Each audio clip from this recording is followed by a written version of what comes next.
ಮಾಧ್ಯಮದವರೆಗೂ ಹಾಗೂ ಪತ್ರಿಕಾ ಬಳಗದವರೆಗೂ ಕೂಡ ಇವತ್ತು ಕರ್ನಾಟಕ ರಕ್ಷಣಾ ವೇದಿಕೆ ಇವತ್ತು ಈ ಒಂದು ಪ್ರೆಸ್ ಮೀಟನ್ನು ಮಾಡಲಿಕ್ಕೆ ಕಾರಣ ಏನಂತ ಹೇಳಿದರೆ 2024ರಲ್ಲಿ ನಾವು ಇಳಕಲ್ ನಗರದ ಶೋರೂಮ್ಗಳ ಕುರಿತು ಹೋರಾಟವನ್ನು ಮಾಡಿದ್ವಿ.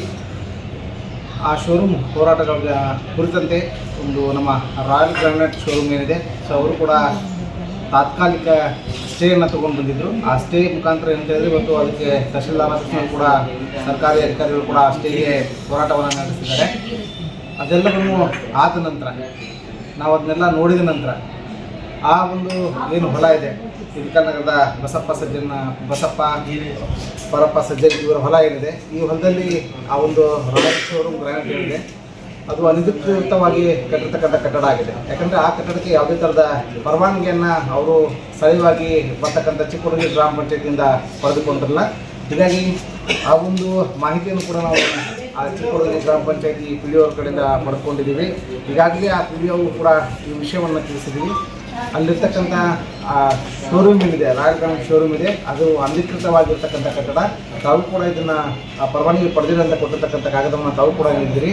ಈ ವಿಷಯಕ್ಕೆ ಸಂಬಂಧಿಸಿದಂತೆ ಅದನ್ನು ತೆರವುಗೊಳಿಸ್ತಕ್ಕಂಥ ಕೆಲಸವನ್ನು ಮಾಡಿ ಮತ್ತು ದಂಡ ಸಹಿತ ಆ ಹೊಲದ ಮಾಲೀಕರ ಹತ್ರ ತಾವು ಅದನ್ನೇನು ಮುಂದೆ ತಾವು ಅಧಿಕಾರಿಗಳ ಮಾಡಬೇಕಾಗಿತ್ತು ಅದನ್ನು ಮಾಡಿ ಅಂತ ನಾವು ಅದರಲ್ಲಿ ವಿನಂತಿಸಿ ಕೂಡ ಹೇಳಿದ್ರು ಕೂಡ ಇದುವರೆಗೆ ಆ ಪಿ ಡಿ ಒ ಯಾವುದೇ ಕೆಲಸಗಳನ್ನಲ್ಲಿ ಮಾಡ್ತಿಲ್ಲ.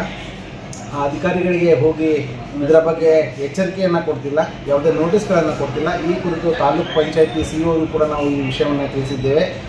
ತಕ್ಷಣದಲ್ಲೇ ಆ ಪಿ ಡಿ ಒ ಎಚ್ಚೆತ್ತುಕೊಂಡು ಆ ಒಂದು ಪರವಾನಗಿ ಪಡೆದ ಏನು ಕಟ್ಟಡವನ್ನು ಕಟ್ಟಿದ್ದಾರೆ ಅದಕ್ಕೇನು ತಾವು ಕಾನೂನು ನಿಬಂಧನೆಯಲ್ಲಿ ಮಾಡಬೇಕಾದಂಥ ಕಾರ್ಯಗಳನ್ನು ಮಾಡದೇ ಇದ್ದಲ್ಲಿ ಕರ್ನಾಟಕ ರಕ್ಷಣಾ ವೇದಿಕೆ ಅವರ ಒಂದು ತಾಲೂಕು ಏನು ಗ್ರಾಮ ಪಂಚಾಯತ್ ಇದೆ ಆ ಗ್ರಾಮ ಪಂಚಾಯತಿ ಮುಂದೆ ಉಗ್ರವಾದಂಥ ಹೋರಾಟವನ್ನು ಮಾಡಬೇಕಾಗುತ್ತೆ ಅಂತೇಳಿ ಈ ಮೂಲಕ ನಾವು ಎಚ್ಚರಿಕೆಯನ್ನು ನೀಡ್ತಾ ಇದ್ದೀವಿ. ಧನ್ಯವಾದ.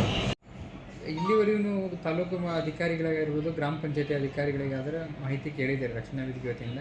ಇಷ್ಟು ದಿನ ಆದರೂ ಅದು ಆಗದೇ ಕೆಲಸ ಮುಂದೆ ಹೋರಾಟ ತಮ್ಮದು ರಕ್ಷಣಾ ವೇದಿಕೆ ನಡೆ 14-14-14ನೇ ತಾರೀಕಿಗೆ ಡಿ ಸಿ ಕಚೇರಿ ಮುಂದೆ ಧರಣಿ ಸತ್ಯಾಗ್ರಹ ಇದು ಮಾಡದೇ ಇದ್ದರೆ ತೆರವುಗೊಳಿಸಲಿದ್ದರೆ ನಾವು 14ನೇ ತಾರೀಕಿಗೆ ಡಿ ಸಿ ಕಚೇರಿಗೆ ಕುಂದಿರ್ತೀವಿ.